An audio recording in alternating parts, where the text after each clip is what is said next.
All right. Thanks again, Matt. And I will just start off, as many of you are aware, we had a winter storm come through at the end of yesterday and last night. I am working from home today. Please let me know if there's any difficulties with audio or visual, anything from my internet connection. So to start with the residential cross connections, the whole purpose of why cross connections are just part of this multi-barrier approach that we take with our water systems. We're basically, for any of you out there, you're aware it's a whole very complex thing, regardless of the size of your water system. There's multiple ways we can have problems develop with a water system, and there's multiple ways that we can try to address those. So among the things that we do, we look at source water protection. There's all kinds of monitoring that we do, and that continues through the whole process. Some of you may treat. We look to keep continuous pressure throughout a system. We do even testing and distribution, whether it's for bacteria. Again, for those of you who treat, our residuals being maintained. Cross-connection prevention is one of the final barriers that we have in place, which is taking place actually getting out to our points of use and where we have our customers. It's going to be one of the final things we have to actually be able to catch whether or not the water is going to be safe for the use of any of our users out there. So what we're going to try to actually look at and establish it for this whole residential portion on why do we have to consider it? What do we expect of you as the water supply? And basically, what requirements are we putting onto you? What is EGLE's then role in this, and how do we regulate it? What is our oversight? And then at the end, just hopefully some things on how can we try to get an effective program actually being administered. So to start, again, why residential? Why has this been coming up? Well, the truth is, it's actually been there from the start. It has certainly gotten more attention recently, but going all the way back to 1976, when the statute was enacted, we had within the sub-rule that as far as cross connections being prohibited, this applies to all customer types, such as industrial, commercial, institutional, governmental, and single and multi-unit residential. It has been out there. Really what has changed is both with some of the recent events, I will say in the last decade or so in the water industry, there is more attention being paid by legislators, by our actual consumers. People want to be sure that their water is safe to use. Cross connections is one of the things that has gotten stirred up and kind of put in the spotlight because of this extra attention. And it's definitely out there. Things have been happening. This goes for known backflow incidents as far as being from the CDC that there have been, in this case, 57 waterborne disease outbreaks that have been connected to cross connections, resulting in a little over 9,700 illnesses. The EPA, from a similar span of time, a little bit more, but have found 459 incidents, resulting in an almost 12,000. There's, I believe, an extra zero there, and almost 13,000 illnesses. And this is the actual breakdown of those incidents. You can see that we have this mystery other category that is leading the way, but then of the different consumer types, residential is actually leading the way at almost 20% of those incidents that have been connected to cross connections. And well, that kind of makes sense, because if you look at your system, the majority of your users, just by the numbers, are going to be residential. This is going to vary from system to system, but generally you're going to be looking 80+%. Just most of the final destinations, most of the points of use that you have your water going to are going to be households. Most backflow incidents are not really going to have a significant impact. They're going to be very brief. Many of them may go undetected, and whether they called illness or not, we might not ever know exactly when or how it came to be. It's just one of the difficulties of trying to track some of this down. But that doesn't mean we shouldn't be making the effort. We talked about some of the ways that we can prevent things and why we're looking to prevent some of these problems yesterday. In the next presentation, we're going to be seeing some of the pictures and real world examples of how we can have contamination resulting from cross connections occur. This risk is included in homes, just because most of the time it may be low risk. Most of the time we may not have anything serious come of it. Doesn't mean it won't happen at all. Backflow from residential sites is still a significant problem that will need our attention. One of the big reasons it can be such a problem, there's just less oversight. You're going to know some of who your biggest users are. If they're commercial or industrial, you might have a better working relationship with them. Just by the numbers of there being a whole lot more households, apartments, condominiums, whatever type of residences they are, there's a lot out there, and there is some of that expectation of privacy. We just aren't necessarily as involved with how they're using their water and what some of their plumbing setups can be. And this can lead to some problems, specifically, as you can see on the title in this, unpermitted work. People, sometimes they're trying to get a work around something, other times it's just an innocent mistake, but things aren't always going to be done the way that we would like them to be done. So examples of some problems leading back to residential. This first example actually comes from within Michigan. Back in 1991, there were parasitic worms that ended up being found in some homes that ended up being attributed to a broken lawn sprinkler system. Basically, what happened is there was an underground sprinkler system that was not working properly. There was a localized enough of a pressure drop that it actually had backflow occur. With that backflow, we actually had some of these parasitic worms called nematodes sucked into the plumbing systems, and they were noticed when one of the homeowners actually went to fill their bathtub for their child. And lo and behold, there were some worms as long as other debris that were in the tub.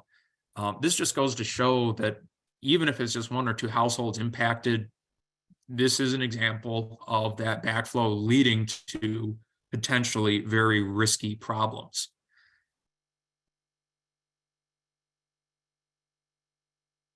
And we've got some more examples. This is kind of going around the country. This is from the American Water Works Association. They have a list of some of these incidents that have occurred.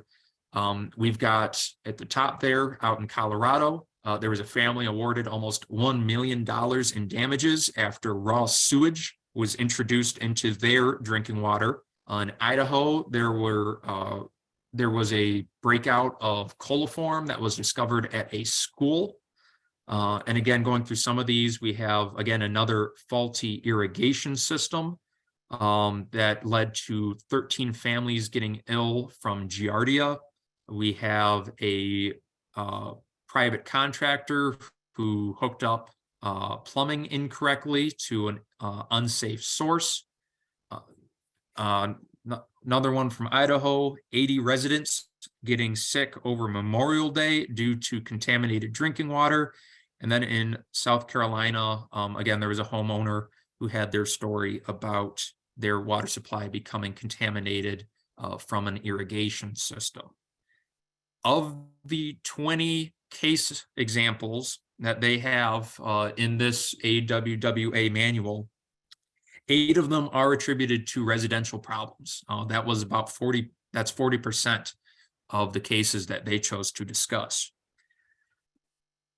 Another set of examples, if you're ever looking for some reading material, because we all have just plentiful free time. But if you ever wanted to look, there's this backflowcases.com. And again, they document all kinds of different examples of backflow incidents, contaminating drinking water supplies. A good portion of them do involve residential sources. So when it comes to actually trying to address some of these problems, the first thing that we're going to start with is going to be what we're calling a cross-connection plan. This should not be confused with your program. What the cross-connection plan is going to be a written outline of the program that you will then be implementing. Basically, how are you going to go about trying to address some of these cross connections? This plan is what gets approved by EGLE. And then you can always go back to it. It's what's going to give you the overall structure for how are you going to go about trying to, again, implement your program if you ever encounter any barriers. Again, it should be outlined here. How do we try to address some of those? The program itself then is going to be the spelling out more of how is this going to be administered? What is the expectations? What are your requirements for inspections? What methods of backflow prevention are you going to accept with your water system? If that includes testing, what are your testing requirements going to be? What level of commitment are you making? Time allowed to comply is going to be looking at then when you find issues, what kind of schedule, how quick of a response do you want to see that things are being fixed? And then the record keeping aspect of it. And we're going to look at each of these parts in a little bit more detail.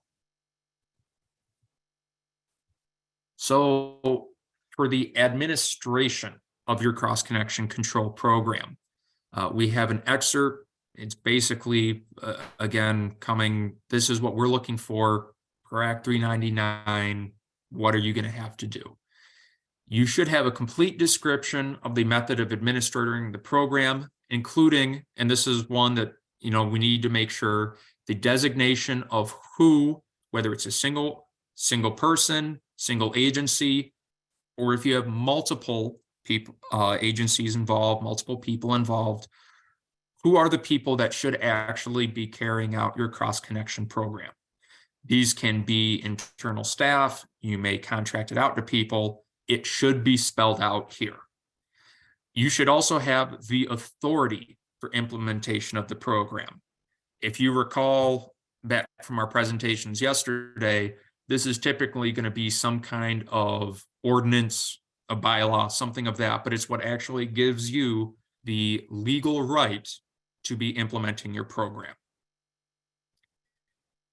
By default, we assume that your residential is not going to be administered differently than any of the other customers.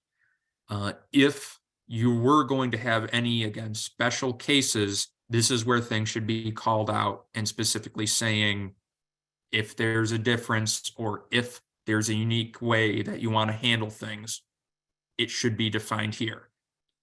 You don't want it to just be a spur of the moment, someone, making a call just on the fly.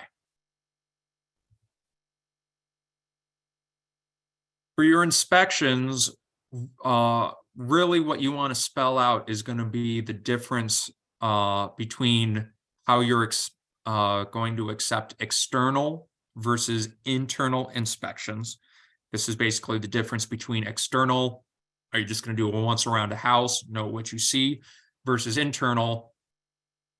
Usually this is might be limited to just with the basement, but basically you're looking for where's the water actually coming into the house. Are you noting any particular uses of the water that you want to have protection against? And just, again, looking for what are you going to accept? What will these entail? And then the frequency of these inspections.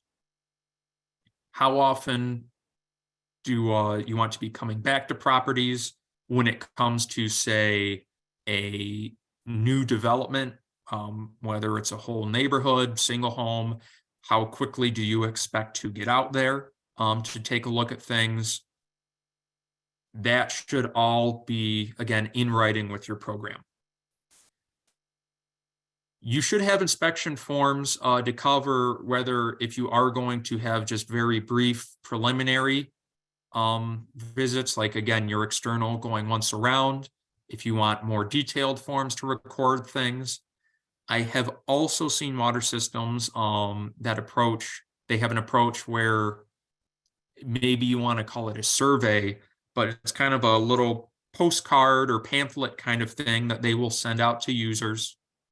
They're actually have the homeowners, the users, fill those out themselves and send them back. They will use that to screen out, okay, where might we need to make some of these internal inspections? Where might we want to have a closer look? All of these, again, should be you have documented a master template somewhere. These are the forms that we're willing to accept, or maybe if you don't have a precise template, what information do we want to have recorded from these inspections? When it comes to EGLE, and then through that, the state of Michigan, we do not have a specific frequency at coming to residential sites. Again, we're looking at more so, we want things treated based on low hazard versus high hazard, and the system deciding what is the appropriate frequency to be there. But if you were to call out your, again, specifics on these customers we want to be getting out this often, that should be accompanying the, again, your instructions basically for how do you want inspections to be done. With your methods of prevention, we got to see some of these, well, actually just about all of them when it comes to the presentation we made yesterday. But as a reminder, you have your air gap, which is the actual physical separation of the plumbing systems. Or then you can get into your actual backflow preventers, where we have testable assemblies like an RPZ or double check valve assembly, your pressure vacuum breakers, or then getting into some of your non-testable vented double check valves, atmospheric vacuum breakers.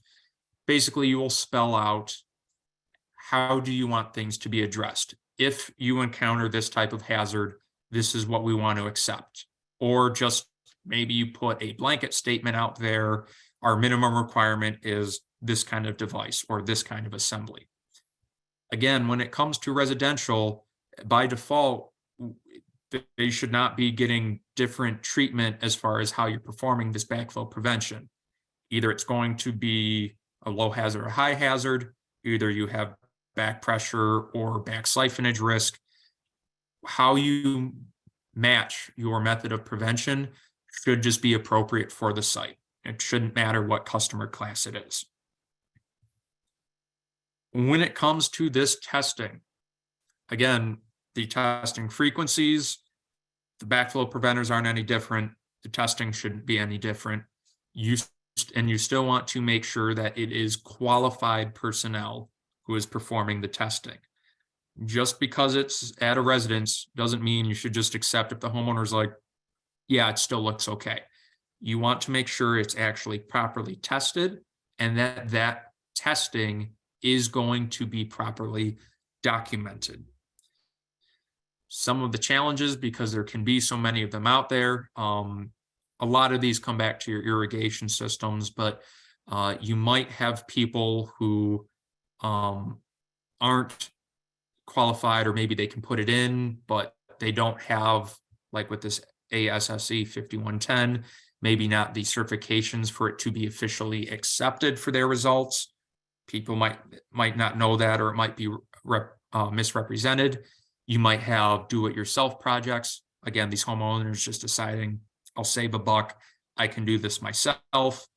Unwilling participants, either because they feel like you're invading their privacy, or they're not willing to pay for the work to be done. This is where, from previously on our slides, having that authority established on why you were allowed to ask for this, or why you were allowed to do this, to have this work performed, is important to have. And then something I've personally seen, for some of us, depending on these devices and assemblies, winterization does matter. When some of them are external. I know I've actually been to some of my own water systems. Things will freeze up and a pipe will burst. You might get a part of the casing to crack on the actual assembly itself. They can be damaged, and sometimes you can see that externally. Sometimes it might just be the internal mechanisms. A spring gets damaged, something gets bent out of place. That's why testing, for those that you can't see, testing will catch that for you. The compliance and enforcement aspect then of the program is going to help address some of those unwilling participants, as well as then just really any areas where you find where action needs to be taken. In a perfect world, everyone would be cooperative, stuff would be getting taken care of right away, but that doesn't always happen, as I'm sure all of you are aware.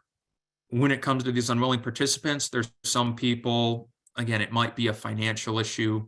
They might just philosophically not agree that you have the right to come in and task them with getting these things corrected. In other cases, it might be like supply chain issues. But when it comes to your compliance and enforcement section, it should be written in detail. Again, you want to make sure that that ordinance, bylaw, whatever your authority is, maybe just keep a copy of it right here. If you don't have that, at least call out, say exactly where you can find this document if you need to lean back on it.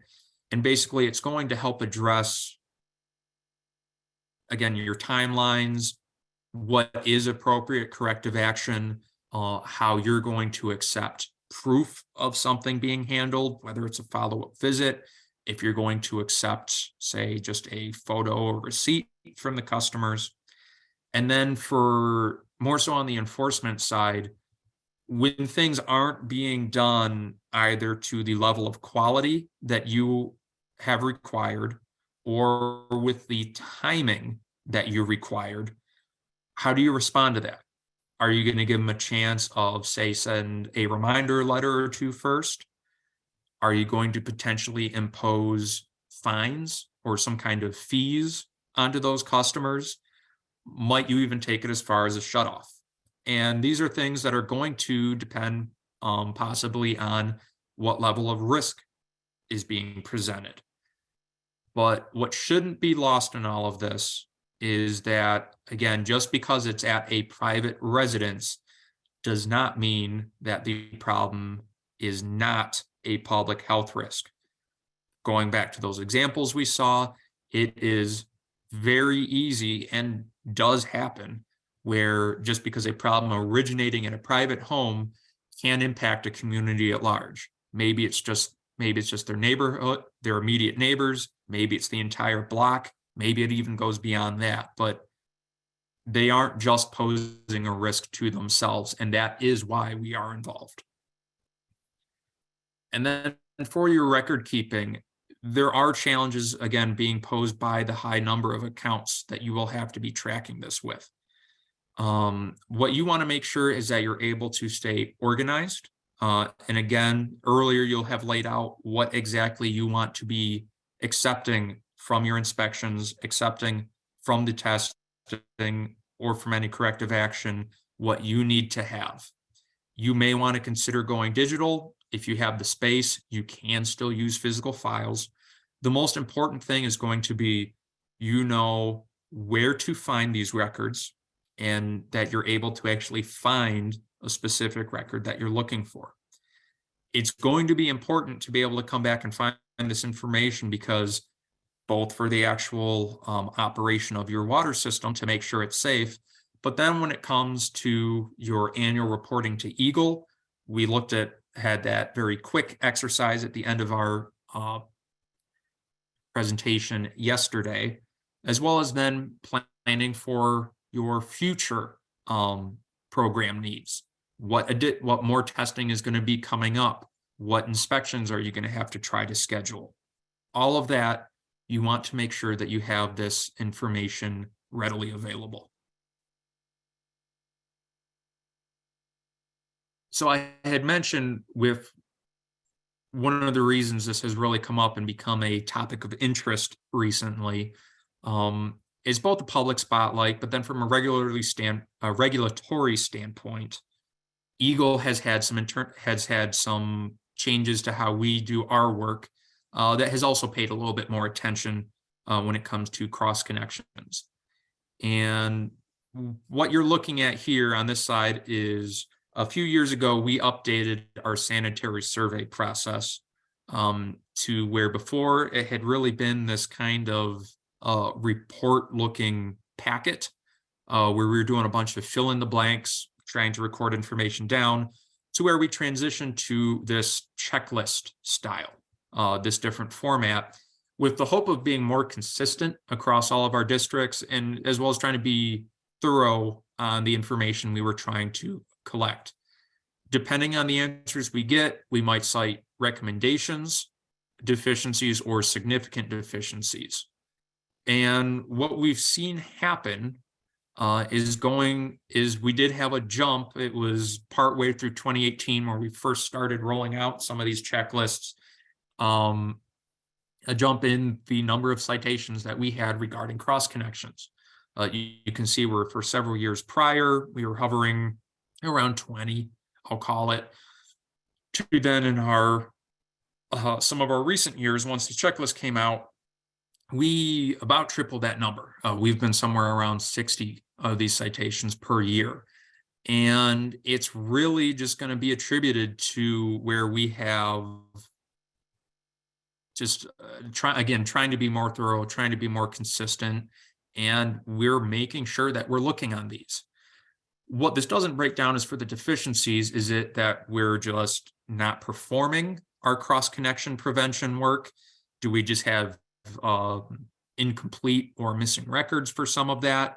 Or is it that maybe things aren't being seen completely all the way through, where maybe we have inspections and testing being done, but then we're not fixing, say, malfunctioning devices, or we're not having corrective action taken? These deficiencies could be coming from various points throughout that process.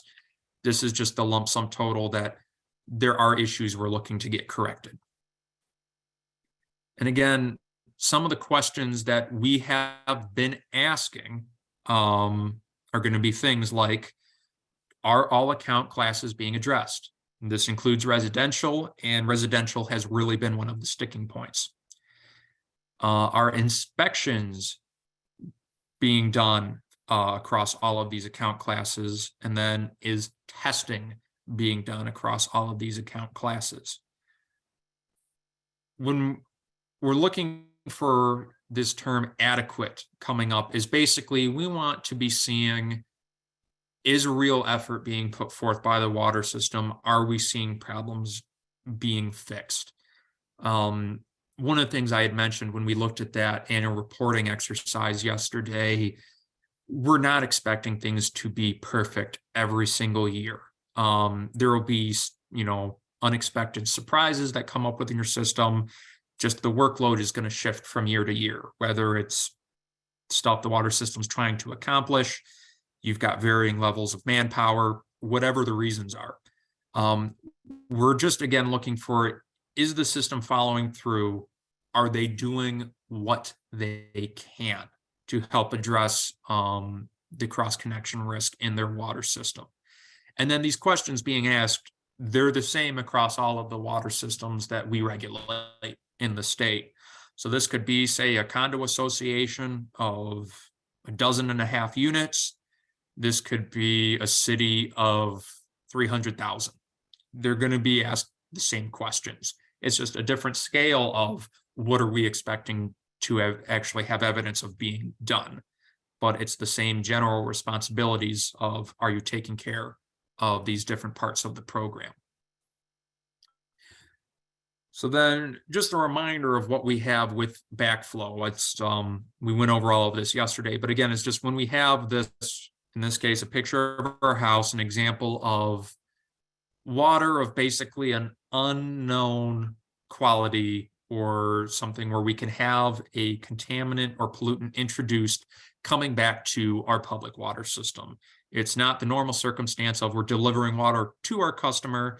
Instead, this customer, this point of use, is sending water back to us.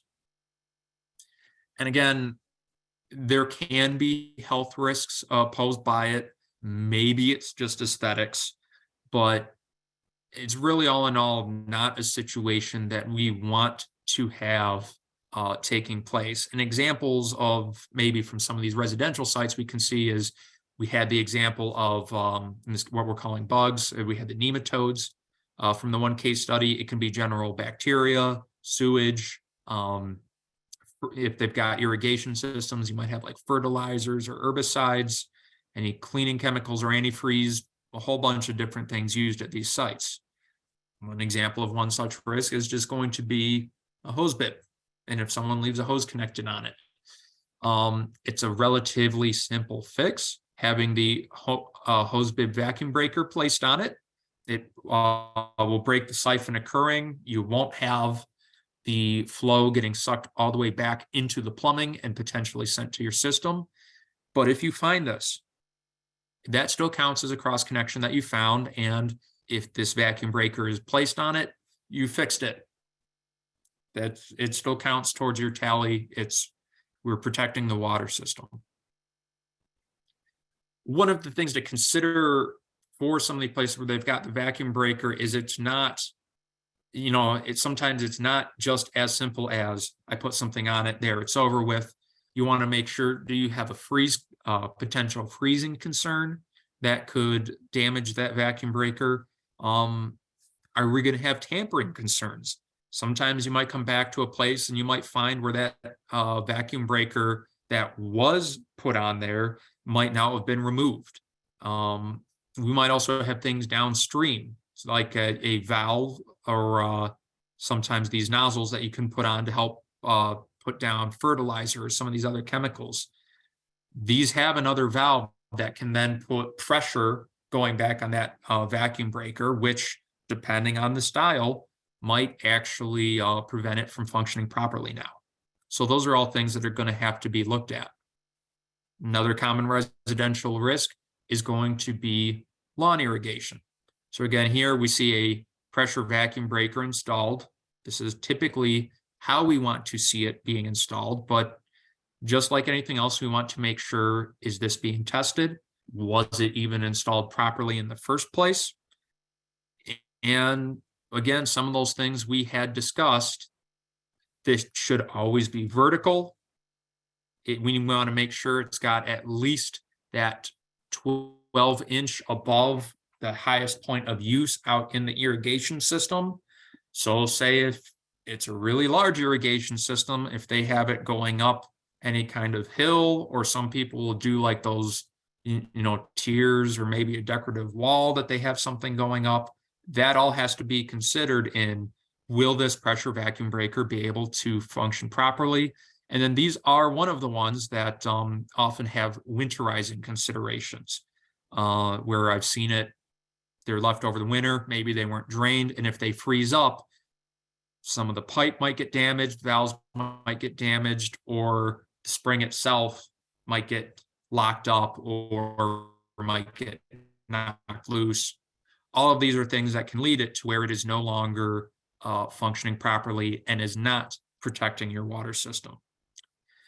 You might also see various kinds of sinks, both in the household maybe some of these, work tubs or utility sinks.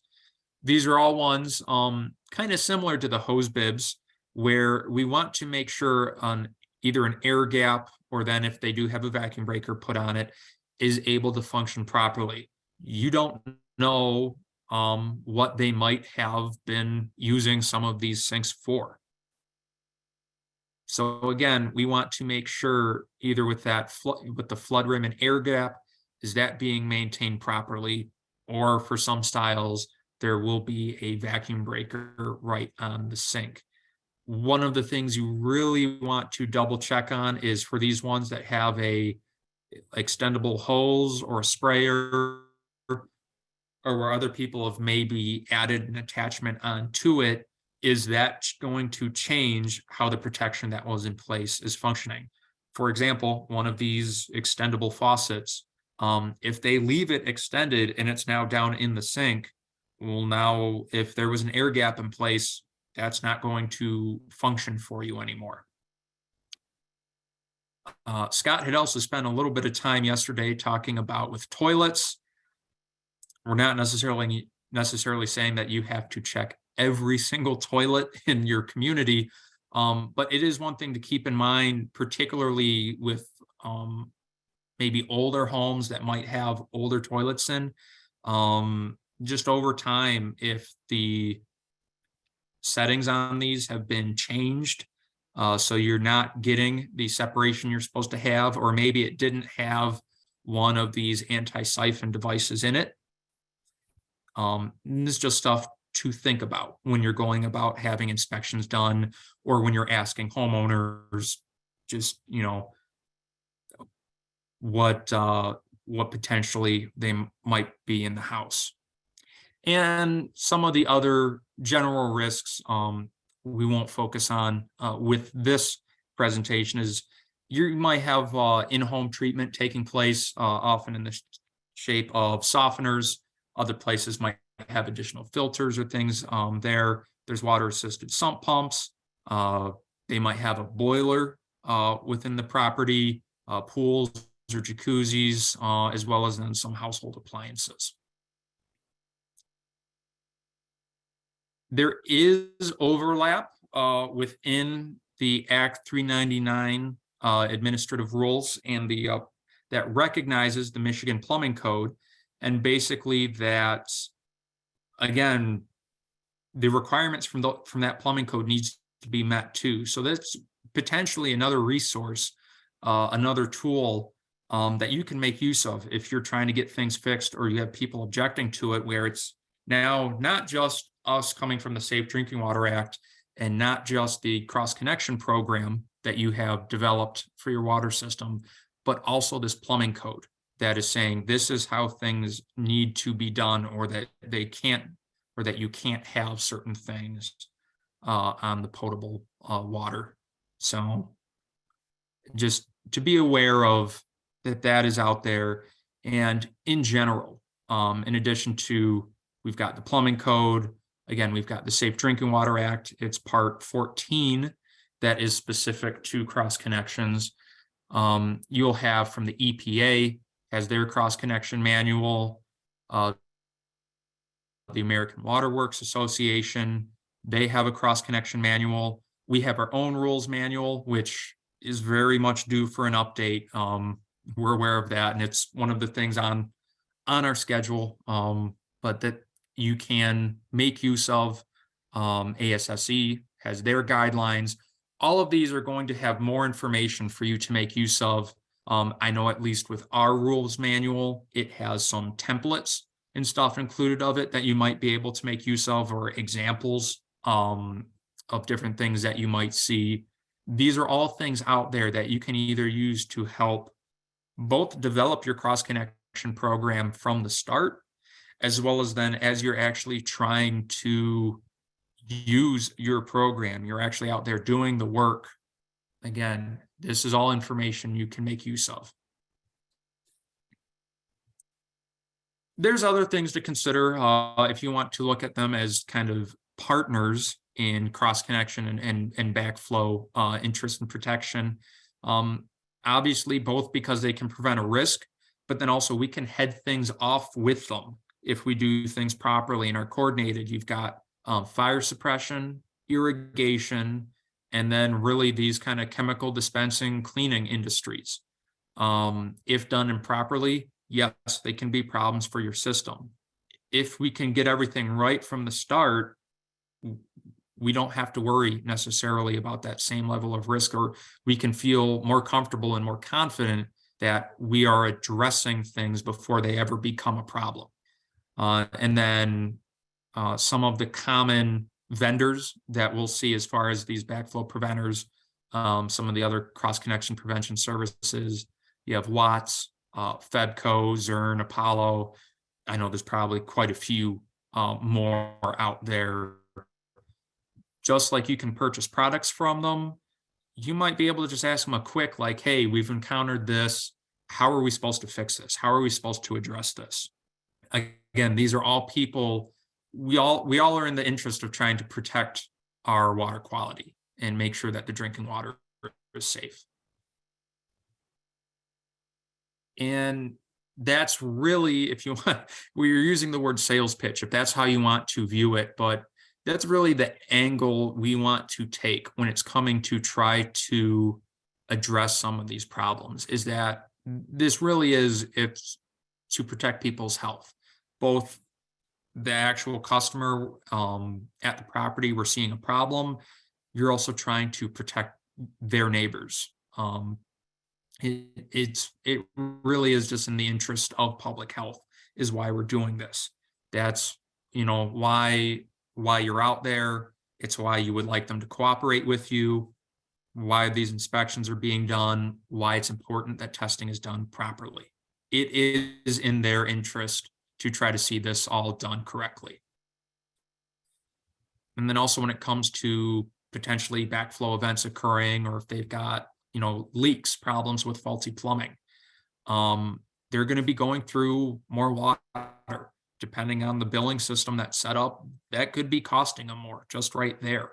And also this faulty plumbing could lead to that increased risk of backflow and potentially exposing them to some of these problems. It could be like if they've got a broken toilet, basically it keeps running through water. If they've got these vacuum breakers, say out on their hose bibs or something, that are just spitting water or spilling stuff, it's not, at that point, if they're not really feeling the health risk aspect of it, well, maybe they're going to care about the cost of it. That is money that is literally draining away. So some tips for success on trying to have a successful cross-connection program, and particularly with getting it implemented for your residential customers. Public education can be huge. Just getting people to understand what is being done and why can go a long way. I know I have received phone calls from customers asking, they might sound, in some cases they sound distraught or upset, confused, whatever it is, but they want to know, there's people from the water system here and they're saying that they're here to do this. Is this real? And I can walk things through with them, explain it. And a lot of times that's all it takes is a simple explanation, and they are much more comfortable at the end of the phone call that this is a real task, a real exercise that you're doing, and that it's to their benefit. So whether you do this just coming up on your own materials, you have something posted on your website, maybe you send something out with your consumer confidence report, however you choose to deliver that message, maybe you even go so far as if you host events, if you have maybe like a public works day where people get to see, if you show off, if you've got any fancy equipment you want the public to know about, you have examples of, the work that you actually do. It's, again, just to get people to see, one, what are their taxes actually accomplishing, and two, what do you do? How is it helping them? I had mentioned earlier this kind of survey or questionnaire approach. Just getting them to see that gets them thinking about, what are some of these risks presented? How can we help try to prevent or reduce some of these problems? And then with that, if you're actually having that face-to-face interaction, again, just simple conversations, being willing to answer some of their questions or explain things to them can really help. And then the other thing that maybe once some of that interest or trust has been gained is just being consistent with your messages and being consistent with your work. It's you're not going, don't give people special exemptions if it's not appropriate. Don't treat people differently just because if it's one of those that one place all you had to do was walk in and in 5 minutes you got to check one or two things and it's done. Whereas another place, maybe you have to be there for an hour to get through everything.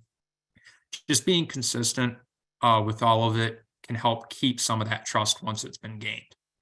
And then really then the final messages we want to have there is when it comes to your residential cross connection program and really your cross connection program at large,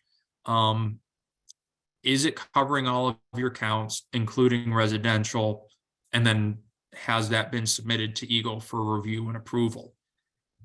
Do you have a functional record keeping system? And then, are you again able to have that information available if you need to go back and check things or have follow-up? Are inspections being done? And both, are they being completed? And is it being completed at least close to your target schedule? Like I said, we're not expecting it to be perfect every year, but we also don't want to see where you were supposed to get to 100 customers and you got to 10 of them. Is testing being completed for any assemblies that you have out there? Are you actually enforcing on these findings? So if you're finding if things are missing, are they broken? Is that being corrected? And then do you have a strategy for education? Again, just when it comes to this public outreach, are you prepared if people have questions? Are you prepared on how to share some of this information? So people know what's going on. So with that comes to the conclusion of our residential cross connection programs presentation. We'll have a little bit of time here for if there's any questions out there. And then if there's no questions or once we answer those, we can take a short break before getting into our next presentation. Okay, Bob, I'm not seeing any questions or any hands raised at the moment. What kind of a time frame do you want to do for a break? Well, I'll top Scott's 6-minute break from yesterday. I have 9:52 right now.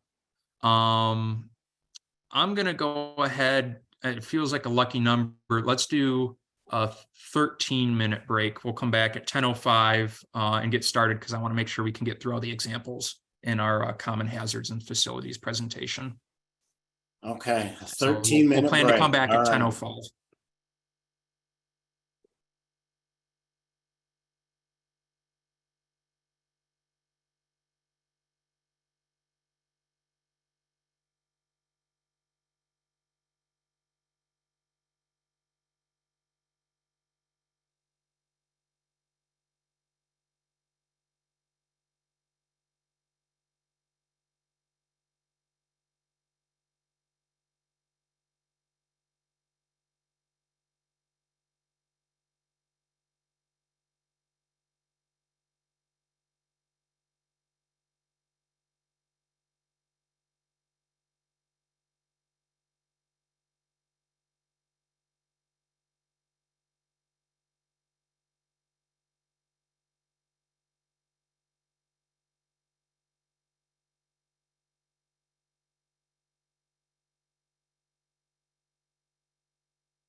right, Bob, we are back. I'm gonna stop sharing my screen. And we'll let you get yours brought up, and then we'll run that next poll question. All right, that sounds good.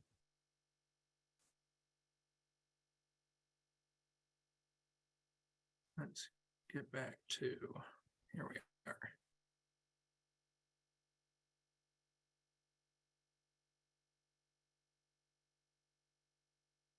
All right, we see you ready to go. Yep, so if you want to get the second poll question, I'll keep things rolling. All right, so you should see on your screen right now, would you recommend this course? So we are offering a lot of courses in a virtual format, and we are always interested in your feedback. Do you like the virtual option that EGLE is providing? And so we appreciate you taking a moment to answer this question. And if you are looking to get continuing education credits, then this would be the second question we have asked.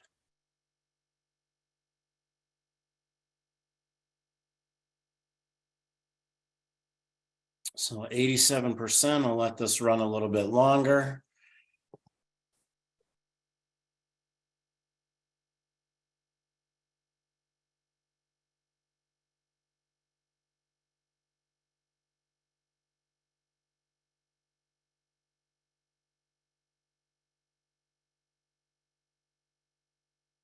All right, so at 1 minute, we have had a 93% response rate. So what I'm going to do is end this poll.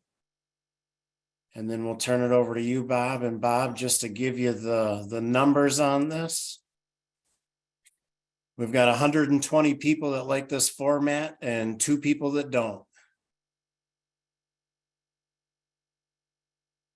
All right, thanks, Matt. And then also just, we always appreciate comments and feedback on these courses too. If everyone has ways they think we could either improve what we do, or if there are parts of the course you appreciated. For this last presentation, we have as our basic cross connections seminar. We're going to be focusing on what are some common hazards and facilities to inspect. There's quite a few slides with this presentation. I will do my best to keep us on time, try to make sure there is an opportunity for questions at the end. The good news is this presentation is almost entirely some photos and real world examples. So I hope these are very practical and beneficial for all of you, as far as what might you actually be seeing if you get out there to do some of this cross connection work. So the very first thing we're going to be talking about is chemical dispensers.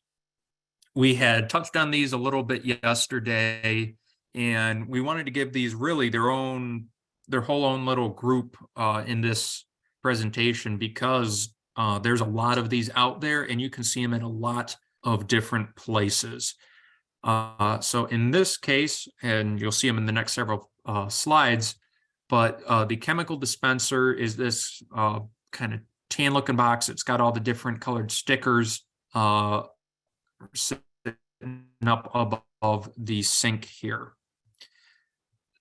So what a chemical dispenser is basically, it comes, and whether where we have this jug of some fluid, presumably some chemical, with a hose coming up to the dispenser, is at just the press of a button, it is automatically going to give you whatever it's plugged into, and whether, say, it's some kind of sanitizing solution, some kind of solvent, basically whatever fluid chemical that you're plugged into, flip of a switch, you're going to get a dose of that for whatever you need. So in this case, we have a guy filling his mop bucket.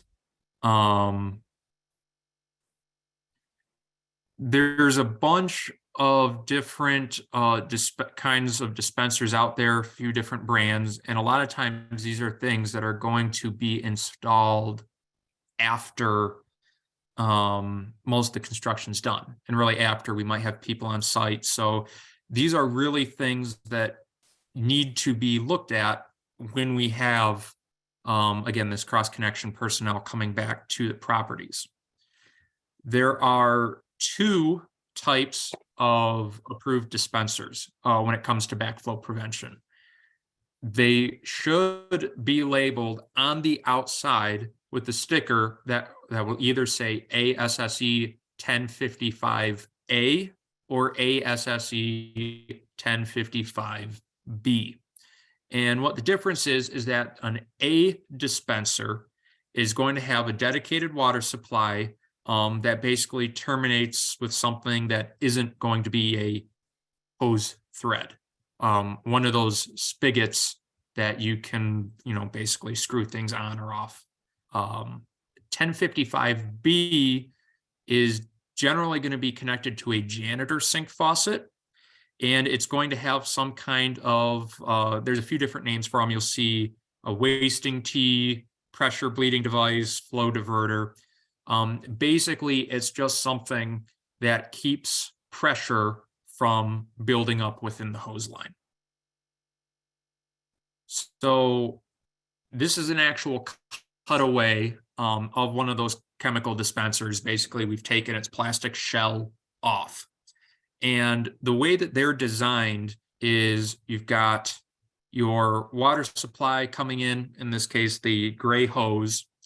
And then we have these built-in air gaps that are internal to the unit. So any of them that have one of those ASSE stickers, this is what the inside looks like. It's got these manufactured air gaps that are included right in it. That is its backflow prevention. It feeds the chemical, the clear little hoses with the red nipples or attachments here is where the chemical comes in and is basically fed through a Venturi effect. The water flowing down the hose is pulling chemical into that water stream.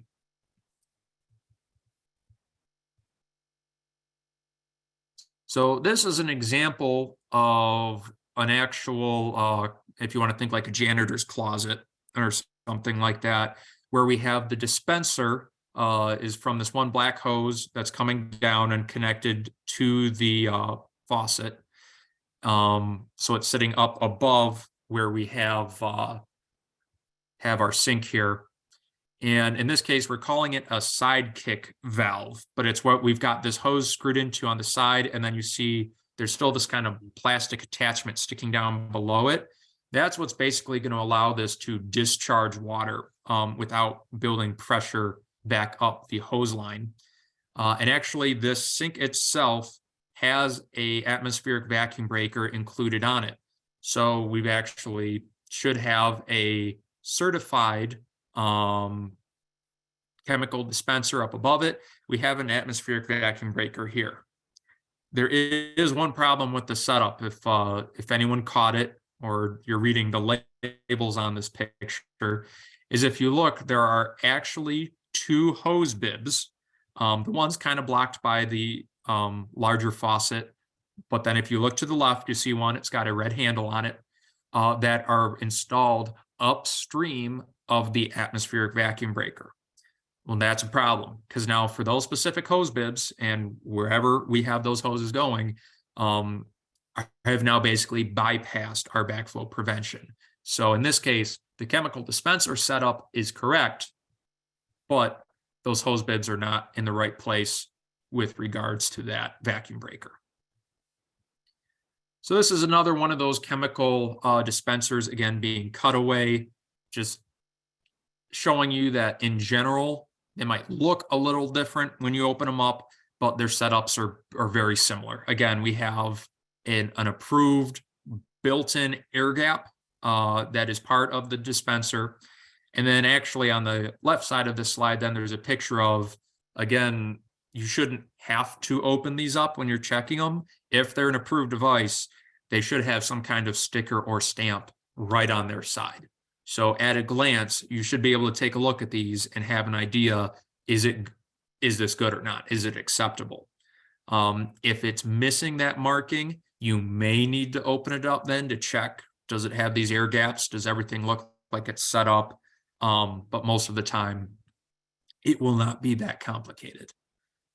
So again, on those type B devices, we talked about it had this pressure bleeding device that's required to be installed with it. This is an example of one of those devices. And the reason for that, that this is necessary is because when this is attached to the faucet, if you recall this picture that we had here, it has this atmospheric vacuum breaker on it.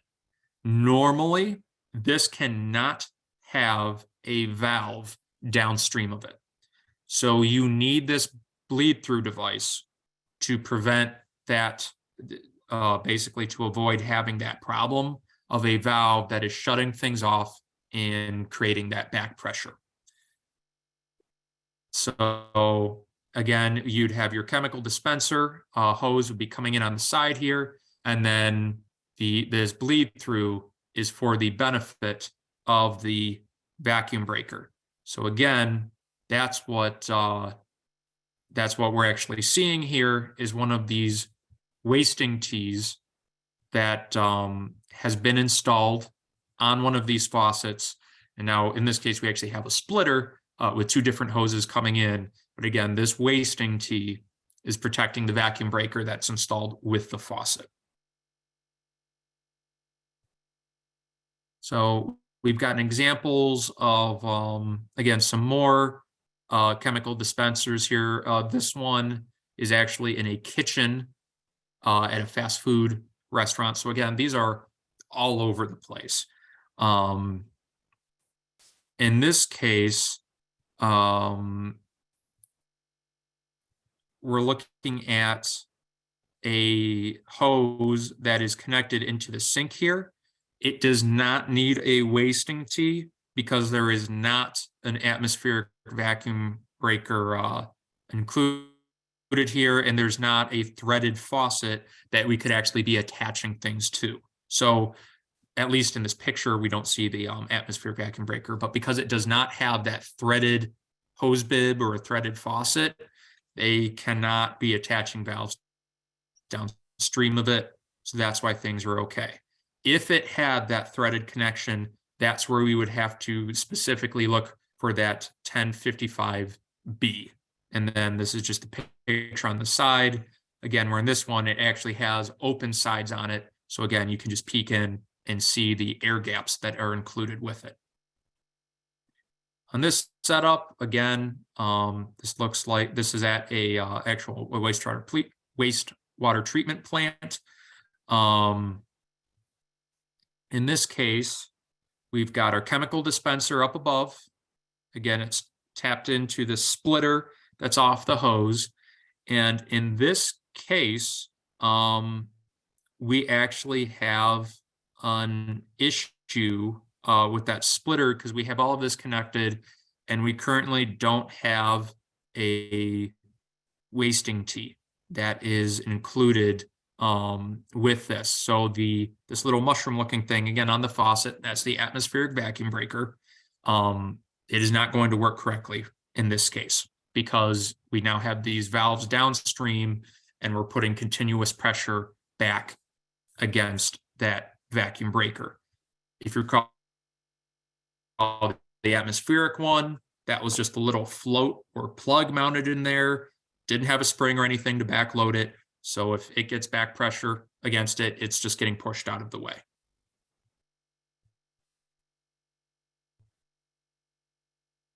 So one of the next things, and you might encounter these, some of your other businesses out there, some of your various customers, this is something that might be seen at residences, but you'll see a water powered or a water assisted sump pump. We're basically, what normally happens is that the sump pump will operate on its own, but if you lose power and the sump starts to fill up, it is actually able to use potable water then to flow through this little loop. We have an arrow pointing out a Venturi discharge. Just like the chemical dispensers, it basically uses that flow of your potable water to create that Venturi effect, to create some suction, to now start pulling things and get your sump pump operating. Because it has that potential interaction between the pump's discharge and now your potable water supply, you want to have a backflow preventer on this, so you aren't taking from whatever is in that sump accidentally being put back into your potable water. So most of the time, a sump like this is going to be considered a high hazard risk, just because we don't have control over what might be draining to or collecting in that sump. So this is another example showing with, on the left, we kind of have that cutaway side view of generally how this sump is going to function. And then on the right is the actual crock down in the sump. Just so, again, you get a picture of how these are going to look generally. And so really it's when it comes down to treating these, again, normally you're going to have a RPZ if on the water line, and then if the what's being called here is the educator, again, basically with when we're triggering and trying to get this flow going for the water assistance on the sump, if it's in line with that and basically still a common discharge, you still need the RPZ. The one difference is going to be if there's a separate discharge pipe or multiple separate discharge pipes.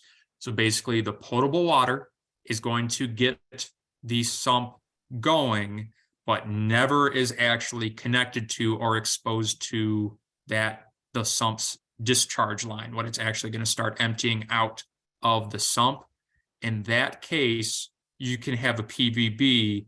Again, it needs to be located 6 inches above whatever the highest point on that discharge line is. So that would be the one exception to whether an RPZ is going to be considered the necessary assembly or not. The next potential risk is actually air conditioners, at least for some air conditioners.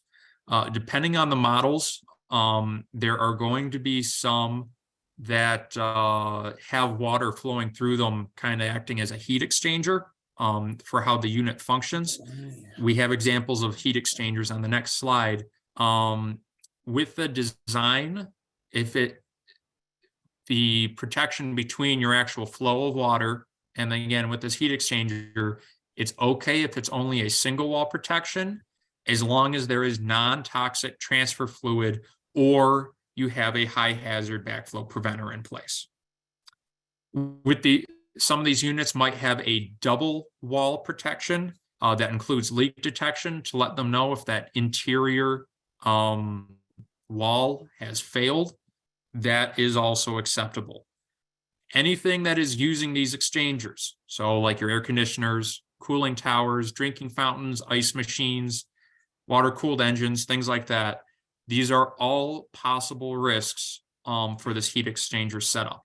And again, just then to have an example of, on the left is obviously a picture of an actual heat exchanger. On the right is showing how the internal mechanics of these look. Basically, what's happening is you have, for the example of this diagram, this plate collector, where basically is going to be collecting heat. We've got antifreeze fluid in a collector loop only, but then you can see how this pipe for that antifreeze, how it's going in, it has this coil inside of a water heater. And in this case, they have it double walled, so we can live with that. If it was single walled, we would need to make sure that we have a backflow preventer for this water heater, because there would be a risk of this antifreeze fluid getting into your potable water supply.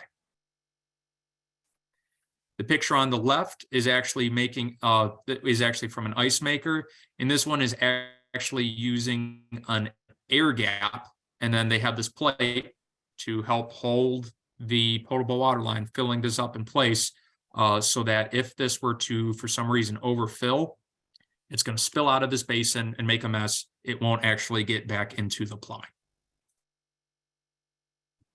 The next item we have to discuss is aspirators, which is basically these cones looking on each of these spigots. These are at risk of back siphonage. And with the aspirators, the most common way that you might see these is going to be like with these little cones, these attachments. But actually, there's this weed be gone. That's another thing. It's an aspirator. If this was left on the end of a hose, this is presenting a backflow risk. Whatever is being contained within that jug could get pulled back from back siphonage. With these left on I'm assuming this is over some kind of sink, any attachments, if they had hoses or plugged into something else, whether it was down into the sink, if they had buckets or maybe bottles of something, again, from back siphonage, it could get pulled back up through these connections into the water supply. So wherever these are present, you should have some means of backflow prevention so that back siphonage is not pulling things back up through these aspirators.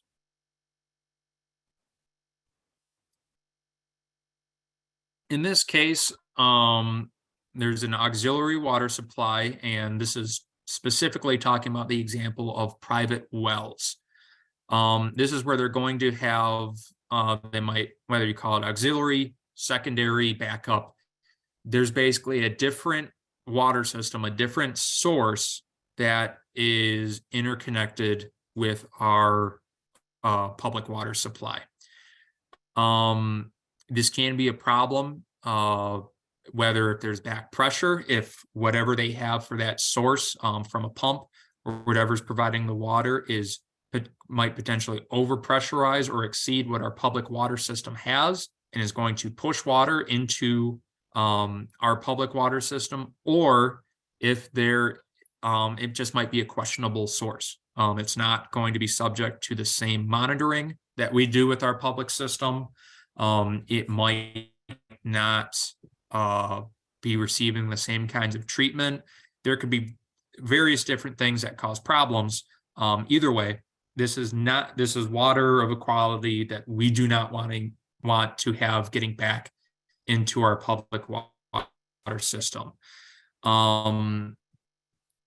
Really, just the best case scenario when this happens, it's best to just disconnect them if at all possible. We don't want to have an interface in between them.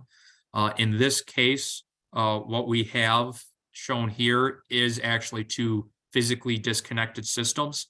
The dark blue plumbing that we see is part of a potable water system. The white plumbing and then the small hydropneumatic tank that's off on the side is for an irrigation system. They're not interconnected.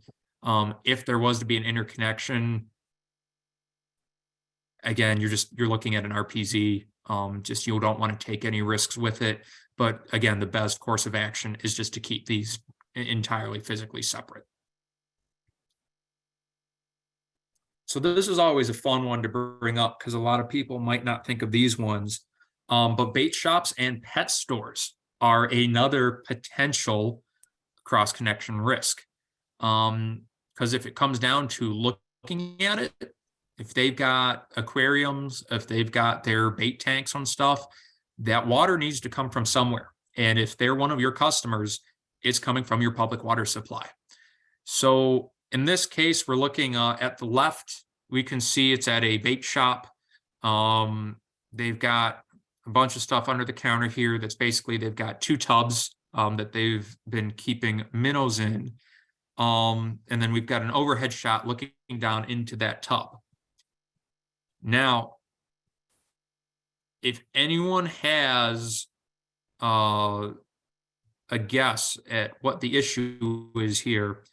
It's that we've got these, again, spigots where we're filling up these sinks, these tanks are down below the flood rim. So these are definitely going to get submerged. And the issue with the setup is it was claimed to be installed with a anti-siphon device.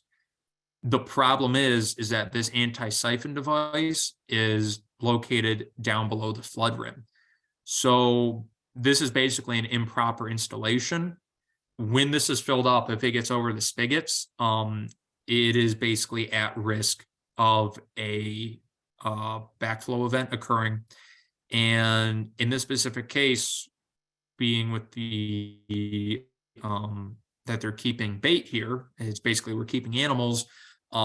If one of those were to die just from the waste that they produce, we basically have biohazard problems here, and this would actually require an RPZ to separate the bait tanks from the potable water supply. At beauty salons, you'll see, they have all these sinks. They're going through rinsing hairs, doing whatever, if the dyeing, shampooing, whatever they're using. We've got various chemicals that could be applied. And in this case, we also have this hose that's been left down into the sink as a submerged inlet. In this case, that hose, if we follow it going back down through, you can see there's a little U-shape, a little loop down below the sink, is protected by a vacuum breaker. But that's something you want to check to make sure that protection is in place. If that wasn't there, the submerged inlet would not be acceptable. That would be a cross-connection risk.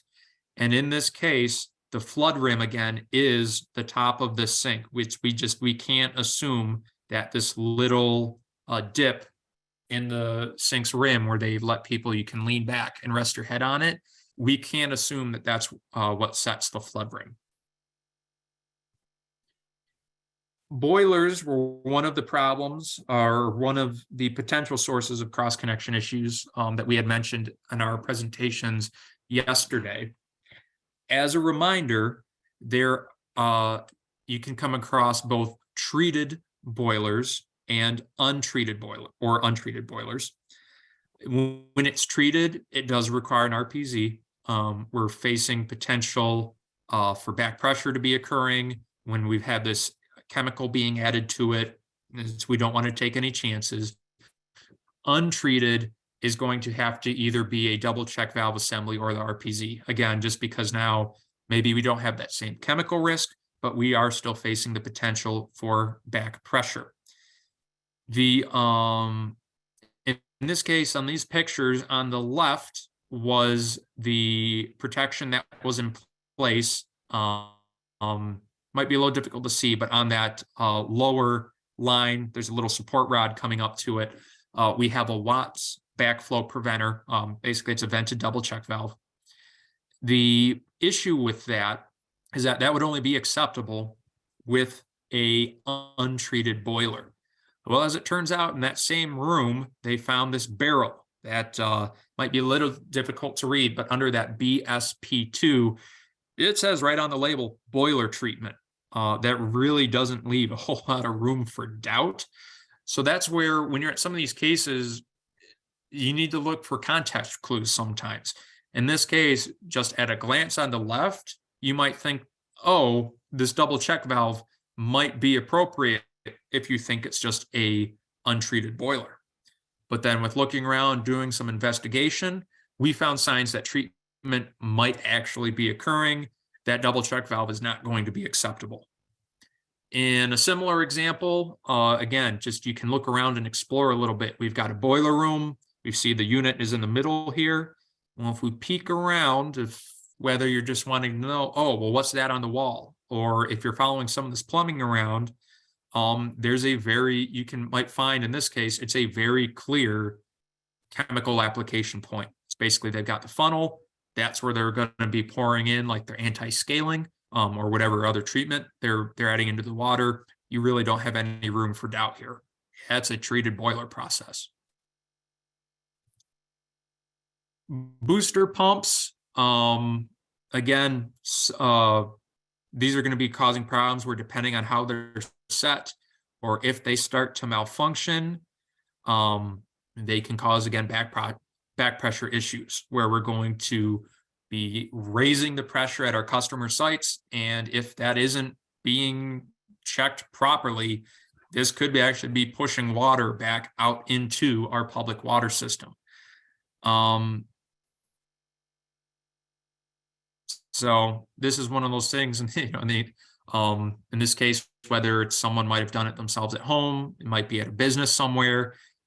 These are things where you're going to be looking for, how are these set to operate? And then again, making sure that between where they have this booster set up and where we have our public water system or the potable water supply, we want to have backflow prevention in place.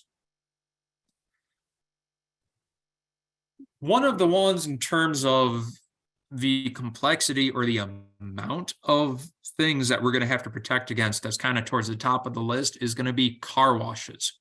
I don't know if anyone has had a chance to actually kind of see the behind the curtain of a car wash. There is a lot that is going on back there.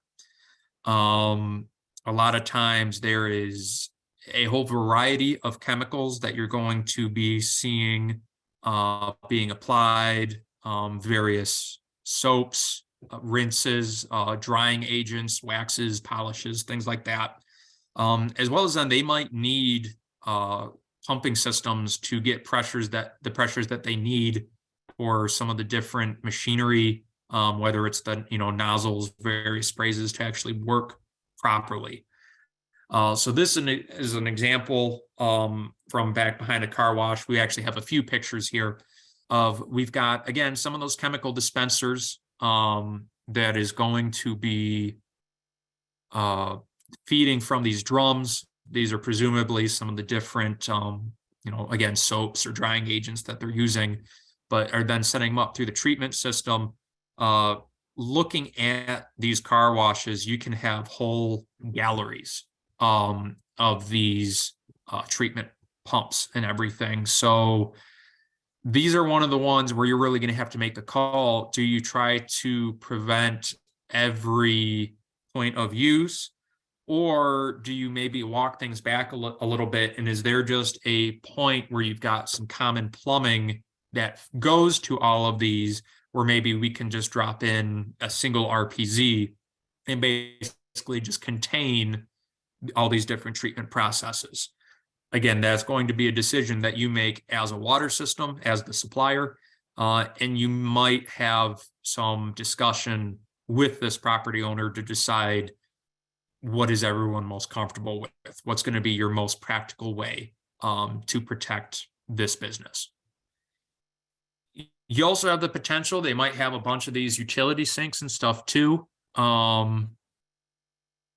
In this case, you want to make sure that we don't have an issue with submerged inlets. Do you need to have vacuum breakers in place? Are air gaps being maintained with flood rims? There's a whole bunch to look at. And in this case, you want another look down the gallery. They also have these water softener assemblies. Now, of course, you can see water softeners in a bunch of different other applications. But one of the things, again, you're just wanting to make sure is, depending on the water softener and what they're using with that, it's entirely possible that that might be using resins or chemicals in it that you do not want to have getting back into your public water supply. Similarly, if they've got water heaters, boilers, that's all stuff that you want to be aware of.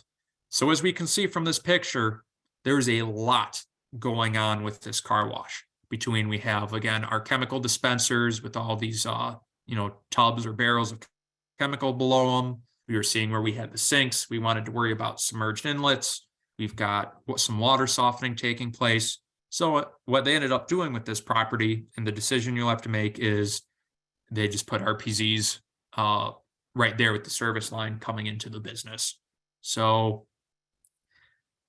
there are considerations to take in terms of what is going to be most appropriate with this customer. Sometimes one single action is not going to be the single best, or if you want to consider it, the right action to take for all of your customers. There's some that are going to be very simple, some that are going to be very complex. It's up to us as the water system operators, as the people performing backflow prevention, to make the decisions on where are different measures appropriate. Another thing you'll see, this is usually going to be at different restaurants, things like that, is for your carbonated beverage dispensers. Basically, that's the fancy name. You go up to your pop machines, put your cup up under it, and it shoots out whatever you've chosen to fill the cup. Within it, the way it works is it's going to mix water from your water supply. It has the flavored syrups in it, and then carbon dioxide to get that carbonation. Carbon dioxide can be a problem on its own, and that's where basically it will start to corrode copper. And for any of you who are familiar with our lead and copper rules, you do not want to have big excesses of copper potentially getting back into your water system. So these dispensers do need to be protected against. That being said, a lot of these do have, at least more modern ones, do have integrated devices that are built right in as part of their assembly. So this is a diagram of basically spelling out how it's done. You've got your water supply coming in, it has an internal filter, puts it through a pump. At that point, it puts it through a backflow preventer, where then you actually then get into your carbonator, and then it sends stuff down for beverage dispensing. So again, this is a look on the left here. We can see we've got a few of our different carbonated products. That's what we're talking about. And then inside of it, we actually took the back off of one. This is a ASSE 1022 being required in this case when they looked closer. And this is why you do need to pay attention to what labels are on it. Sometimes you have to take a closer look. This was actually a 1032, which was basically a predecessor. It used to be acceptable, was not acceptable anymore. So that's, you do need to pay attention to with some of the labels and what the machine is put with. So with these carbonated beverage dispensers, you want to see an ASSE 1022 approved device. It's a backflow preventer. It's made so that it's non-corrosive, that will protect your system against these carbonated dispensers. And then on this next page, we have an example of some of these kind of internalized units. So again, it's a ASSE 1012 on the top, and then a 1022 on the bottom. The biggest difference between these, and what makes a difference in how they're being used, is that the top one, the 1012, you can obviously tell it's metallic, whether this is brass or whatever it's made of, that can be corroded, and that would not function properly with these dispensers. The 1022, whether it's we've got some stainless, it's plastics, it's made so that it is not corrodable. We're trying to protect it against some of this stuff, so that'll make sure it doesn't just wear away over the time and potentially malfunction. So again, some of our other beverage dispensers, things like coffee makers, things like that. The 2006 plumbing code update required, again, that it has that 1022 double check valve assembly. It was not called out in previous versions of the plumbing code. So we've got this final note here, depending on when it was installed, it may or may not need to have this assembly included within it. This is going to be one of those things, as more time passes, We're going to see more of these machines phased out. It should be more and more of these newer ones that do need and should have the 1022 included with it. Cooling towers. So this is going to be dependent on, sometimes you have places of business. A lot of times these are seen, again, very large buildings, hospitals, things like that. These are potential problem areas when it comes to backflow, and have actually been kind of notorious in a couple of examples. Is the reservoir they sit in. It's kind of difficult to see, but the picture on the right, looking through the cage, it's sitting in this reservoir where there's standing water. You can have a lot of kind of nasty stuff potentially growing in there. That makes this is a high hazard problem. It's either going to need to have an RPZ established on it or an air gap in place. Nothing else is going to be acceptable levels of protection for this. And the reason I'm saying these have gotten a little bit notorious is that it has generally been in these kind of cooling towers where Legionella has been found to really grow and really seems to like it in some of these reservoirs. So that's when we've heard of some of these examples of some Legionella outbreaks and stuff. A lot of times it's tracked back to these pieces of equipment. So this is definitely one that we want to make sure is being properly protected against. Anytime you're looking at decorative ponds or fountains, again, it's a question of where is the water coming from? And that's really the theme that hopefully you've started to notice as we're going around and when we're performing these inspections, is if you're seeing anything that it's an endpoint, it's a use of water, it's just where is it coming from? Because if it's coming from your public water system, we want to make sure that whatever this end use case is, we're being properly, we're making sure it's properly protected. So again, you might see these a lot of times people out if they're doing any kind of landscaping or gardening. Sometimes in malls they'll have indoors. They'll have some of these big fountain setups or airports. Again, if it's connected to your water supply and if these are kind of open to the environment, we don't know how these are being taken care of or what might be getting into them. We have so there was an example actually from 2014. There's a village that was struggling with some BACT positives, total coliform positives. And what had happened is a hose had been connected to a yard hydrant and run out to one of these fountains to fill it up. So normally the fountain was actually separated, but the hose had been left in place while the fountain was filling and actually ended up getting flooded. Its outlet ended up being below the water level. The next morning when they came back to the fountain, it was completely empty. And basically what happened is while that fountain had been left to fill, the fire department went out to do some exercises and was using their pumper truck, and it actually caused a localized depressurization and pulled all of the water out of that fountain back into the system. And that was where some of the coliform detects started coming from.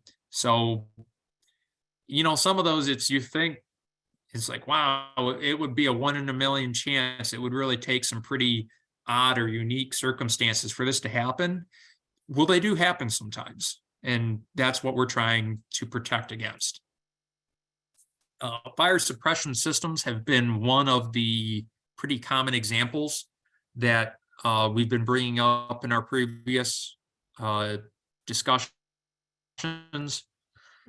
They can be considered high hazard if there is some kind of chemical additive. A lot of times these are going to be antifreezes to prevent any of the building plumbing from freezing up.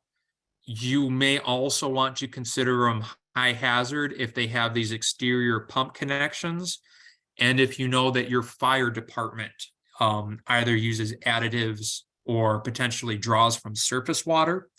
Because what could happen then if you have these exterior pumper connections is that if there's additives left in the tanks of one of these pumper trucks, or if they've been drawing from surface water, and if anything was left from that, that could potentially get introduced to your potable water supply then when they hook up. Really, the exception to this then is going to be as if you've got no chemical additives, and if the fire department's policy is that they only use, again, potable water without any additives with their trucks. If that's the case, you might be able to consider these low hazard and use a double check valve. That's going to be where coordination with your local fire department is really going to be important. So in this case, we have a fire suppression system, and it is being protected with a RPZ. Again, one of those things that Scott had shared previously when he was going through our different types of backflow preventers. The easiest and quickest way to tell apart if something is a double check valve or an RPZ is going to be the little additional port or vent that comes with the RPZ, where it can discharge in the event that backflow occurs. Again, a double check valve would not have this relief port on the bottom. But so in this case, we've got our potable water supply in the dark blue, the RPZ was installed, and then we have our white plumbing, which is the actual fire suppression then going beyond it through the building.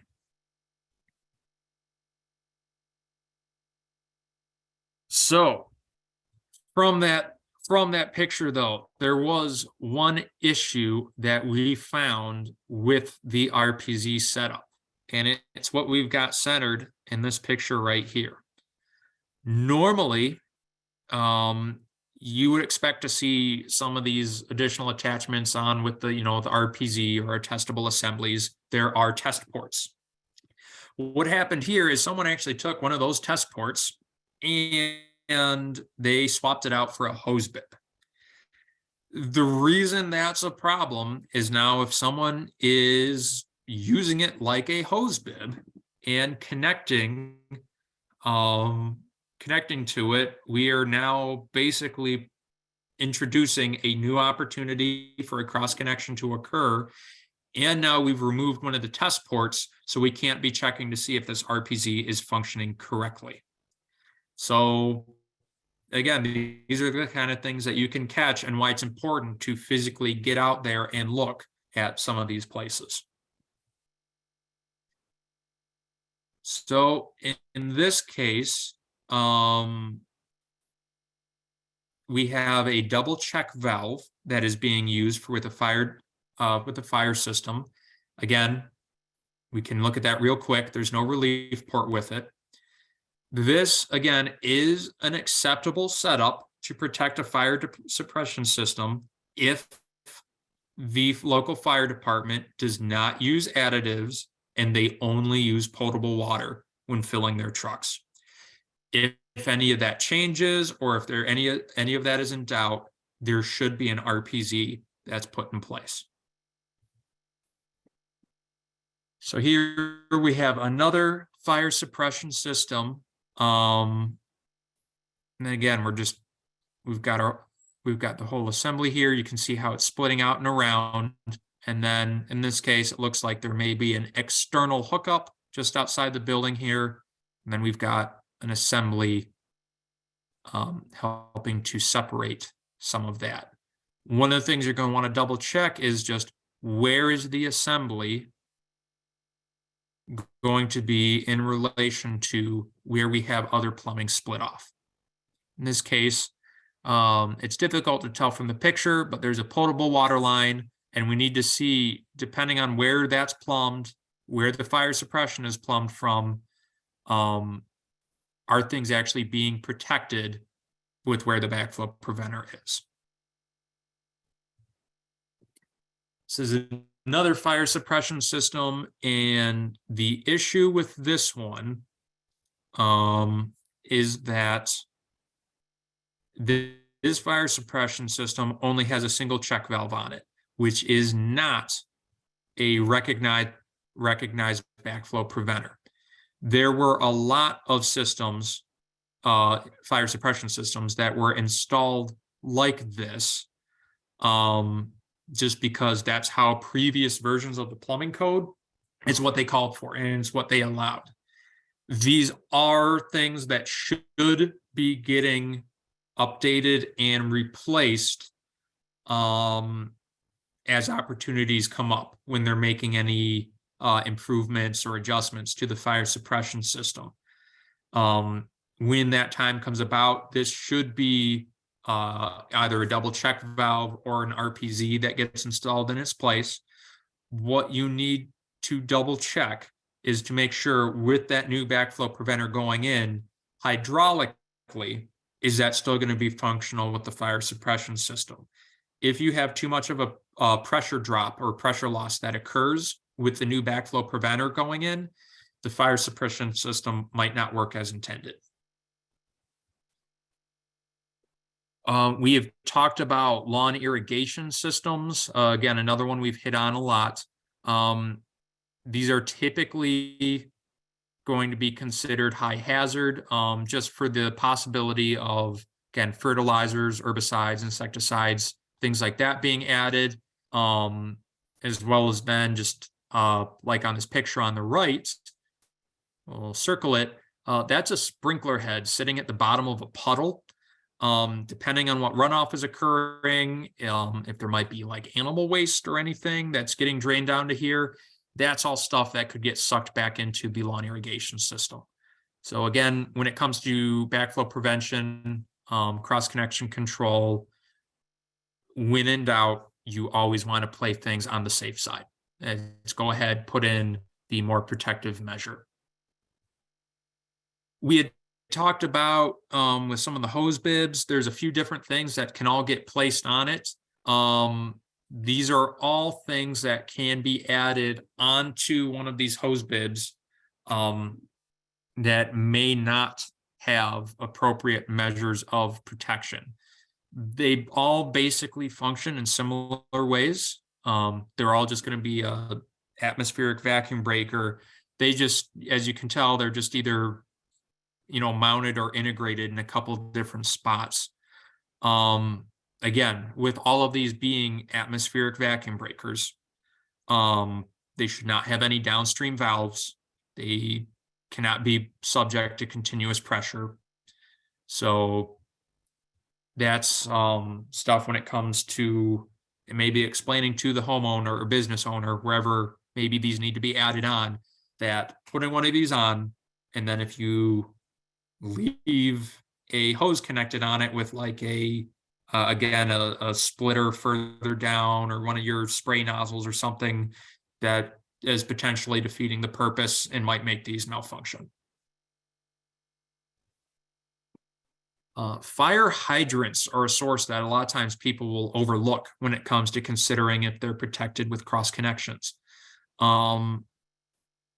Really, what you're going to want to do is make sure that, one, you have basically, you know, regulations, you have protection against unauthorized use. And when you do permit people to make use of a hydrant, whether it's, you know, filling up a truck, water tanks, things like that, you want to make sure that you have, generally you want to have a meter to keep track of what they're using, as well as then a backflow preventer to protect your system. We've seen where you can have, there's a pile of them here of some portable RPZ units. Again, these would need to be getting tested, you know, going with each use, because technically every time they're sent out, it's a new installation. You want to make sure it's still functional. Another thing I have seen systems do is basically they have a designed air gap that when people want to fill things up, like we have a picture here of a person using a hydrant to fill the tank being pulled by their truck. They might go through the vertical hatch, and they basically have just something they set right up on there that the hose might clip into, that basically just physically prevents the hose from potentially dropping into that tank. And they just maintain an air gap that way. So whatever way your water system decides to go about it, you just want to make sure that you're preventing unauthorized use really within any reasonable means that you can, and that when you are allowing use of hydrants, you're doing that in a safe manner. Again, with water softeners, in this case, really what your issues are potentially going to be is when the waste lines for when they discharge coming off. In this case, from this example, there was not an air gap being provided, so it's possible for it to actually siphon things back up through that waistline. A very common way of fixing these is, again, just cutting off, terminating the pipe right above whatever, whatever it's draining into, just maintaining an air gap that way. If that's not possible, or if it'd be too much of a mess, then you can look into installing a mechanical backflow preventer. So with things like these water softeners, water heaters, things like that, you really want to make sure that air gaps are being maintained on their discharge lines. We've talked about toilets and stuff before. A lot of them, with them now, you might see just a vacuum breaker is installed right up above the unit itself. For those that aren't, again, specifically the ones that are the water closets where they've got the water tank set up on the back of the unit, they need to have the anti-siphon valve inside of it. And if it matters, when you're going to check stuff, those anti-siphon valves, that's going to be ASSE 1002 is the certification that goes with those ones. So again, newer units, this is stuff that's built in with them. We can look at some of these. I think it's safe to say it looks like they've been there for a while. If they're older units, they might need updating. At laboratories, we're going to start getting some of the overlap with stuff we've looked at before, but again, you might have chemical dispensers, you might have some of those aspirators. Again, there could be several uses going on in some of these, and you just want to make sure whether it's an appropriate vacuum breaker, air gaps being maintained, whatever is in place, again, that these various use points, all of them should have some protective measure in place upstream of the units. Greenhouses are another one that can kind of slip by because they might not be an obvious one right from the start, but if you think about it, they're going to have irrigation systems. A lot of them might use chemical additives. Basically, we've already talked about how lawn irrigation can be a problem. We've talked about how we want to keep an eye on some of these chemical dispensers, or if they've got any booster pumps. Well, those can all be present at these nurseries, greenhouses, flower shops. So it might look pretty inconspicuous from the front, but when you get behind the scenes, there can be quite a bit going on. And as we can see in this place, they have what we'll call kind of a chemical application center. They've got whatever they're looking to spray their plants with down in this barrel. Might be a fertilizer, again, a pesticide. We'll see what it is. But then as we can tell from this picture, it's safe to say whatever they have down in there, we don't want to be seeing in our potable water supply. So again, we need to look at for their zone control system, is there chemical dispenser, is how this chemical is being introduced in, do we have adequate protection against that? Hey, Bob, just wanted to give you a time check. Anyone? Can you hear me? Yep. Okay. Just wanted to give you a time check, So let you know try to you're get at through these 11:05. last few slides here.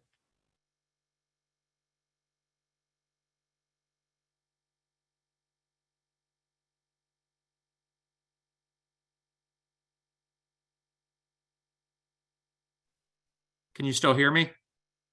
Yes, I just had a little can. restart. Yeah, Okay, just wanted to make sure. So going back, this is a reverse osmosis unit. we are not seeing your screen at the moment. Okay, let me pull it back up. I think I had a interruption there. Let me.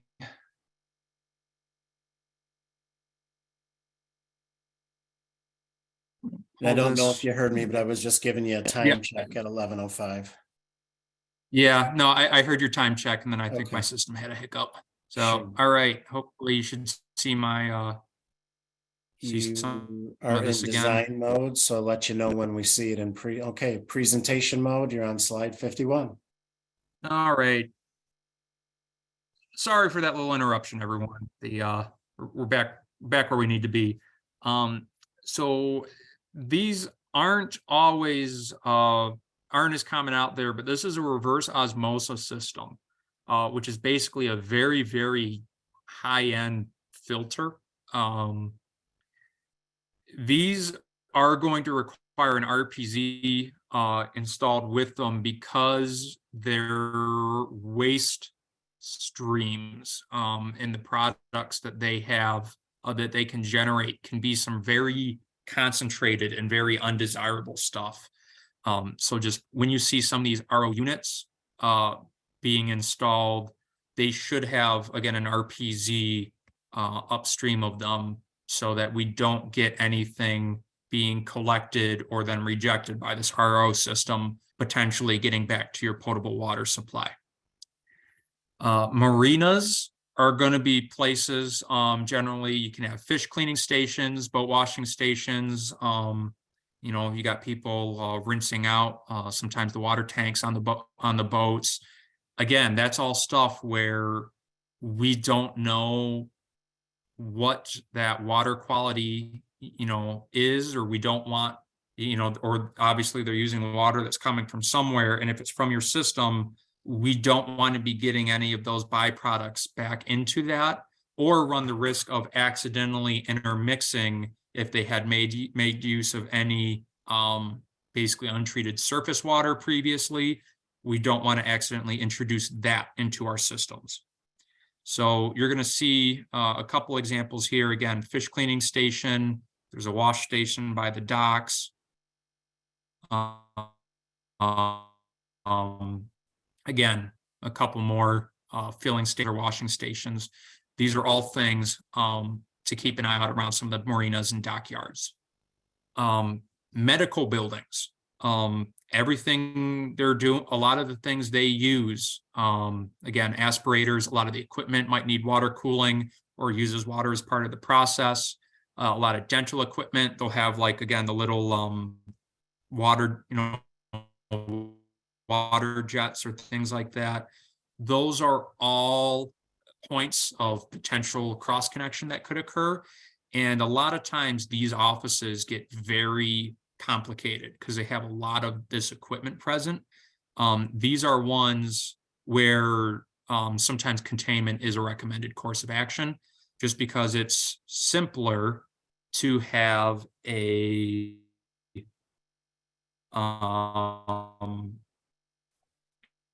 single containment point instead of trying to get every single piece of equipment or every single one of their exam insulated. In this case, they had a whirlpool bath that was used as some of the therapy, and they had an RPZ that was put in place here, which was the correctly chosen way to try to protect against that use. It's really, again, you're just trying to keep in mind where they don't think because they have one thing protected that they've got everything taken care of, or everything as a whole is going to be taken care of. The one question would be, is because it's below grade, is to make sure that this isn't going to become subject to flooding potentially. That would be the one concern with the RPZ. We've got, again, photo equipment. They use water for rinsing or some of the processing. Any of the chemicals that are being applied here can be problematic. So I know I'm starting to get a little faster through these slides, but it's just a lot of this. We're taking concepts we saw earlier, and it's just, again, identifying where we have these points of use. Where is that water coming from? And if it is from our public supply, how is that being protected against? So in this case, this is actually for X-ray development. And we've got the tanks down in here have some pretty harsh chemicals inside of them. They had it protected by this pressure vacuum breaker. The reason this becomes a problem is because they've added this hose bib on the end. And now we've got this hose running somewhere off picture. Which again, this is one of those things that would be an example of we had a correct install, we did not have an issue, and now a modification has been made, which might cause a new problem, depending on where this is going. And of course, when then you get to, this is an example of a plating factory, but really then a lot of your industry, a lot of different processes that go on there. A lot of them might use chemicals or have pretty significant byproducts. And then with that, just even their general cleaning purposes, there's a lot of different points where we might have cross-connection concerns. And again, this is another one you have to make the decision, is isolation or containment going to be a more appropriate approach? So in this case, this was at an industrial center. We've got a close-up on the next slide. There was an RPZ that was installed, but has really been kind of tucked away back here. And it's safe to say because it was so hidden. And then just looking at the condition of that RPZ, I don't think it's gotten much attention. And I would doubt that it's functioning like it's supposed to at this point. So again, this is just why when you're going around to some of these properties, it's important to take a look at, again, are there things that need to be added? And then for what's there, is it still appropriate? Is it still functioning? So this is one, we've got this whole series of different tubs and sinks. We've got a whole bunch of submerged inlets that are in place. And what turned out on this one is this eye wash station was actually plumbed off that same section of plumbing. So what could happen in a backflow event is whatever is being held in these tubs could actually get pulled back into the plumbing and then would be coming out of this eye wash station, which really is defeating the purpose of the eye wash and could really create, I mean, a very direct and obvious health hazard being presented there. It also turned out there was a drinking fountain attached to that same section of plumbing. So this was all potential exposure risks that was not being properly protected against. Some of our last slides here is you get some of these large basins, whether you want to call it a pool. These might be holding tanks. On our next slide, we're seeing it's wastewater facilities. Again, these are all potential sources where we're going to have water, chemicals, or byproducts of really potentially dangerous and certainly undesirable qualities we don't want to have coming back into the system. So these all are going to need some kind of backflow protection on them. In this case, you would like to have air gap. Again, if you can manage air gaps, those are always a very simple and again, a very high order of protection. You just need to make sure that they're not at risk of being a submerged inlet. Similarly for wastewater, again, if they got holding tanks, any of these chemical tanks, we want to have these protective measures in place against them. We have inside, one of the things they've been able to do and help manage is that they have very clear labeling of the different plumbing, which can be very useful and helpful in determining whether a cross connection exists or not. And then this is an example, again, of just some of the risks you can face at these wastewater places. And then we have some of the sanitary dumping stations on the next slide. That is raw sewage leaking out of some of this plumbing. And that's a water lubrication line coming from a potable source coming down to it. Hopefully this doesn't need too much explanation on why this potential exposure would be undesirable. Hey, Bob, just so And you know, again, similarly, your dump and fill stations, We want to make sure that is all being protected against.